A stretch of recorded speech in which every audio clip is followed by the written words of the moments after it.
वो दिन आने वाला है जिस दिन डायन के हाथ में सीबीआई के कंगन हो, सरकारी कंगन। रिया जैसी एक सड़क छाप हीरोइन पे महाराष्ट्र पुलिस, महाराष्ट्र गवर्नमेंट, उद्धव ठाकरे जैसे व्यक्ति लेट जाएं, अब बोले कि मैडम जो कुछ बोलना है आप बोलिए, हम आपको सपोर्ट करें। आखिर क्या है रिया मैस? रिया ठकुराइन है वहाँ की या मुंबई की मालकिन है? दिशा पटलानी और इनके साथ बीएमडब्ल्यू में घूम रहे हैं। अंदाजा लगाइए कि एक कैबिनेट का मंत्री आदित्य ठाकरे एक हीरोइन के साथ घूम रहा है। आपको एक अवी गाड़ी, पर्सनल गाड़ी में, माने बाकायदा वो भी नहीं, ड्राइवर नहीं, कुछ भी नहीं, खुद गाड़ी चला रहा है। ये नेता बने हुए हैं। कोई रोड पे कोई लड़की के साथ कोई छेड़छाड़ कर दे, उसको बोलते हैं कि छेड़छाड़। लेकिन इन लोगों ने बना casting couch. That's mean what? Bollywood ने प्लान कर दिया है कि हमें ये शब्दों का इस्तेमाल करना है। अगर जिस्म फरोशी बोलेंगे तो ओहो, लोग बोलेगा ओह ये तो रेड लाइट एरिया है। जिस तरह से सीबीआई लगातार खुदाई कर रही है, मैं इसको खुदाई बोलूंगा, क्योंकि जिस तरह से आर्कोलॉजिकल डिपार्टमेंट लगातार खुदाई करती है और लगातार अवशेष मिलते हैं, वैसे ही सेम ऐसे ही हो रहा है। सीबीआई, जाहिर सी बात है कि आपके दर्शक काफी लगातार उत्सुक होंगे कि कब रिया चक्रवर्ती गिरफ्तार होगी। रिया गिरफ्तार होगी क्योंकि उसके पास बड़ा लॉयर है।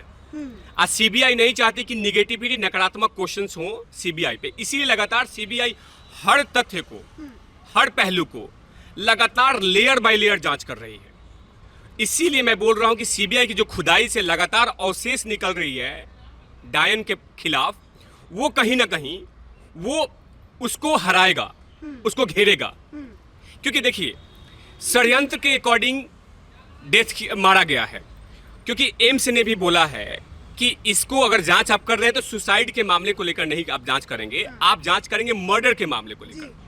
और जिस तरह का आपने पत्रकार महोदय देखा होगा, जिस तरह का रवैया रहा है मुंबई पुलिस का इस पूरे मामले में, लगता है कि सुशांत सिंह राजपूत भारतीय थे ही नहीं, नाइजीरिया के थे, इथोपिया के थे, मुर्गा था कि खत्म हो गया, कोई बात नहीं, चलो इससे बड़ा कुछ बहुत सारे काम है। सुशांत सिंह राजपूत एक टैलेंटेड एक्टर थे और करोड़ों फैंस के आइडल थे। इसीलिए लगातार जिस तरह का सीबीआई का जांच चल रही है, कहीं ना कहीं वो दिन आने वाला है जिस दिन डायन के हाथ में सीबीआई के कंगन होंगे, सरकारी कंगन होंगे, जिससे लगातार वो बच रही हैं। और ये भी तथ्य पता चल रहा है कि कहीं ट्यूशन ले रही है डायन चक्रवर्ती। डायन वहां पे है नहीं। प्राइम रोज इसका जो अड्डा है, जो गुफा है, प्राइम रोज अपार्टमेंट है, वहां जहां टिकी हुई है, वहां 3-4 दिन से यहाँ है नहीं, कहीं दूसरे जगह ट्यूशन ले रही है। यानी मुंबई के कोई कमिश्नर या आईपीएस लेवल का इसको ट्यूशन दे रहा है। मतलब सीबीआई के सवालों से बचने का उनको ट्यूशन मतलब दिया जाए। बिल्कुल, कि ये सिलेबस में आएगा, जो एग्जामिनेशन होगा सीबीआई का तो ये क्वेश्चन आएगा। लेकिन देखिएगा, सीबीआई है, मुर्दों से बुलवा लेती है तो ये तो जिंदा है अभी। जब अगर क्वेश्चन शुरू होंगे तो आउट ऑफ सिलेबस को आंसर क्वेश्चन आएगा, तब उसमें फंसेंगी और फंसी भी हैं। आपने ईडी में देखा कितने बहाने हुए, मुझे नहीं पता है, मुझे याद नहीं है, मैं भूल गई हूँ, सॉरी मुझे हेडेक प्रॉब्लम हो रहा है। आपने किसी को बेटे को खा गई और आपको प्रॉब्लम हो रहा है। अरे आपने सुशांत को खाया है तो डाइजेस्ट नहीं होने देंगे हम। अब एक बात बताइए, जिस मतलब क्षेत्र में अगर महाराष्ट्र में ड्रग का मामला चल रहा था, तो सरकार को, ऐसा तो मुनासिब बात है कि सरकार को इस बात की पता होगी, लेकिन सरकार बार बार, महाराष्ट्र सरकार इस बात को छुपाने में लगी हुई है कि मतलब ऐसा कुछ मामला वहाँ पे नहीं हुआ है। सुशांत सिंह राजपूत जो केस है वो केवल मात्र सुसाइड है, कोई हत्या नहीं है। तो ऐसा क्यों कर रही है महाराष्ट्र? देखिए पत्रकार महोदय, मुझे यही लगातार जनता ये पूछ रही है, महाराष्ट्र की जनता ये पूछ रही है कि आखिर ऐसा क्या हुआ है, आखिर ऐसा क्या हुआ है कि रिया जैसी एक सड़क छाप हीरोइन पे महाराष्ट्र पुलिस, महाराष्ट्र गवर्नमेंट, उद्धव ठाकरे जैसे व्यक्ति लेट जाएं, अब बोले कि मैडम जो कुछ बोलना है आप बोलिए, हम आपको सपोर्ट करेंगे। आखिर क्या है रिया में ऐसा? रिया ठकुराइन है वहां की या मुंबई की मालकिन है? अरे एक भी ऐसी इस लड़की का, इस डायन का एक भी ऐसा मूवी नहीं है जो सुपर हिट किया हो, या ऐसा कोई बॉलीवुड में मैसेज दिया हो देश को कि बहुत बेहतर मूवी है। ऐसा कोई मूवी नहीं है। इसने यही काम किया है कि किसी लड़के को फंसाना है, प्यार में डालना है और रिश्ता दूसरे से रखना है। सुशांत भाई इसका सिर्फ प्लेटफॉर्म थे, बेस थे, लेकिन इसका ध्यान कहीं और है कि एटीएम से पैसे निकालना है और मौज करना है जाके महाठड़की के साथ। ये जो ड्रग्स का मामला सामने आ रहा है, तो ड्रग्स के मामले में आपको क्या लगता है कहाँ तक देखिए पत्रकार महोदय, ड्रग्स सिर्फ डायन चक्रवर्ती या रिया चक्रवर्ती नहीं यूज कर रही है, बहुत लोग हैं। आपने देखा होगा संजू मूवी आई थी, आया था ना, उसमें किस बेस पे बना था मूवी? वो मूवी बना था कि ड्रग्स आखिर लिया कौन था। ड्रग्स का धंधा चलता था वहां मुंबई में, जिसको बोलते हैं व्हाइट शुगर, उसी बेस पे मूवी आई थी ना, रणबीर कपूर बनाए थे और खूब मूवी कमाई थी पैसा। इसका मतलब कौन लेके आता था? अब बॉलीवुड में लगातार ड्रग्स के धंधे चलते हैं, ड्रग्स का लगातार धंधा चलता है। ड्रग्स मतलब बॉलीवुड, अयासी मतलब बॉलीवुड, जिस्म फरोशी मतलब बॉलीवुड। वो तो झूठ मूठ का है, आपके सामने हमारे सामने आते हैं वो लोग और एक फीता उता काट दिया। पीछे आपने देखा होगा मधु भंडारकर का PH3 मूवी में गाना है एक, वो गाना है, कितने अजीब रिश्ते हैं यहाँ पे, दो पल मिलते हैं साथ साथ चलते हैं, बस मोड़े आए ये बच के निकलते हैं। यानी कि ये साथ साथ चलेंगे, और जैसे कोई मोड़ देखा उस मोड़ पे ये साथ नहीं जाएंगे, अलग अलग हो जाएंगे। मुंबई में जाएंगी ना, और जब आप देखेंगे कृष्ण जन्माष्टमी में मटका फोड़ वाला भी होता है, उसमें हर राजनेता के साथ बॉलीवुड के नेता, क्या नाम, अभिनेता होंगे। आदित्य ठाकरे के पास जितने ग्लैमरस लड़कियां होंगी वो सब होंगी, आएंगी वहां पे। अभी आपने देखा कि फोटो जो बागी 3 में जो हीरोइन है दिशा पटानी, उसके बाद उनके साथ एक फोटोग्राफ था, BMW में बैठे हुए थे। वो तो एडिटिंग फोटो नहीं है ना, तो अब अंदाजा लगे ग्लैमरस क्या है। आपको क्या लगता है कि मुंबई में जो अभी सरकार बैठी हुई काम कर रही है? कोरोना तांडव कर रहा है, लोग मर रहे हैं वहां पे, लाशों का पहाड़ बन रहा है, महाराष्ट्र सरकार गूंगी बैठी है। क्या मतलब? इनका कुछ मतलब नहीं है, इनको सिर्फ कम उम्र की लड़की चाहिए और सिर्फ उसी के साथ फोटो खिंचवाना है, अय्याशी करना है, और यही सरकार चल रहा है।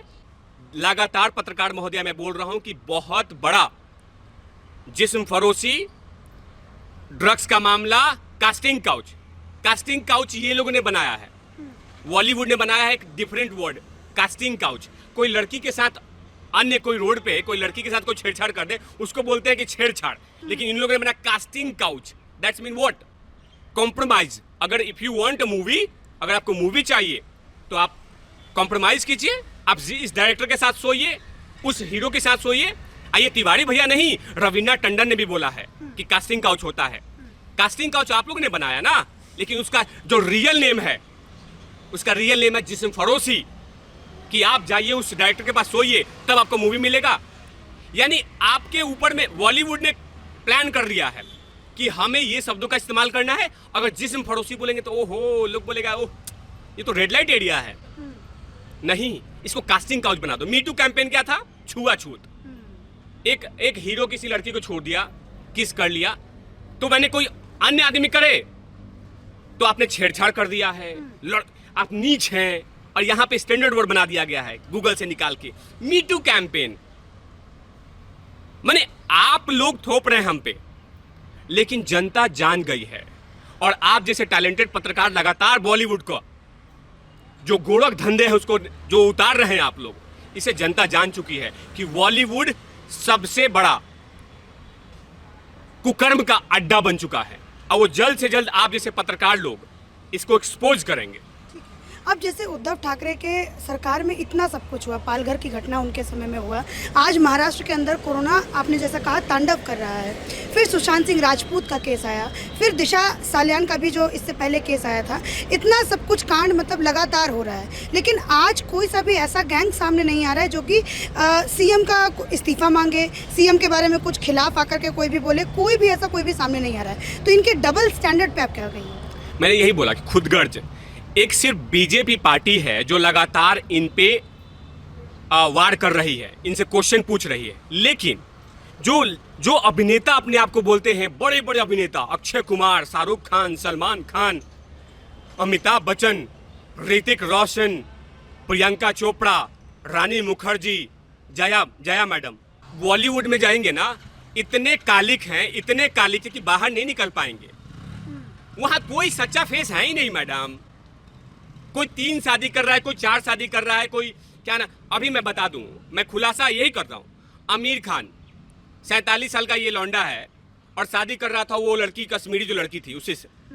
मैं बोल रहा हूँ चल रहे थे इसके धंधे, लेकिन क्या हुआ बीच में लोगों ने पोल खोल दिया कि तुम 47 साल की लड़की 18 साल की कैसे करोगे। इनका दिल मटल गया था। आपके माध्यम से मैं बोल दूं उन तमाम दर्शकों को कि आपको चिंता के करने की बात नहीं है। खुदाई चल रही है। अगर छोटे छोटे अवशेष चाहिए, वो जो भेड़िए बैठे हुए हैं वहां पे बॉलीवुड में जो नादान लड़कियों को नोच रहे हैं, इनका पोल खोलने के लिए लगातार हर साक्ष्य को माइक्रोस्कोप से ढूंढा जा रहा है ताकि कोई बच नहीं पाए। और कुछ भी कर ले, अब मुझे मोदी जी के गवर्नमेंट पे, सीबीआई पे, एम्स पे, नारकोटिक्स डिपार्टमेंट पे पूरा ट्रस्ट है कि इन भेड़ियों को खाल दिखाएगा कि ये लोग अपने आप को बोलते हैं कि हम मासूम हैं, हम इनोसेंट हैं, we are loyal for the country. No, they always support to terrorist. आपको क्या लगता है कि ड्रग्स का बार बार मैं चर्चा कर रहा हूं, बहुत सारे मैडम आप समझेंगे बहुत सारे कुकर्म बॉलीवुड में हैं, बहुत सारे हैं, लेकिन कोई माई का लाल वहां मुंबई पुलिस नहीं बोलने वाला, किसी को नहीं बोलेगा।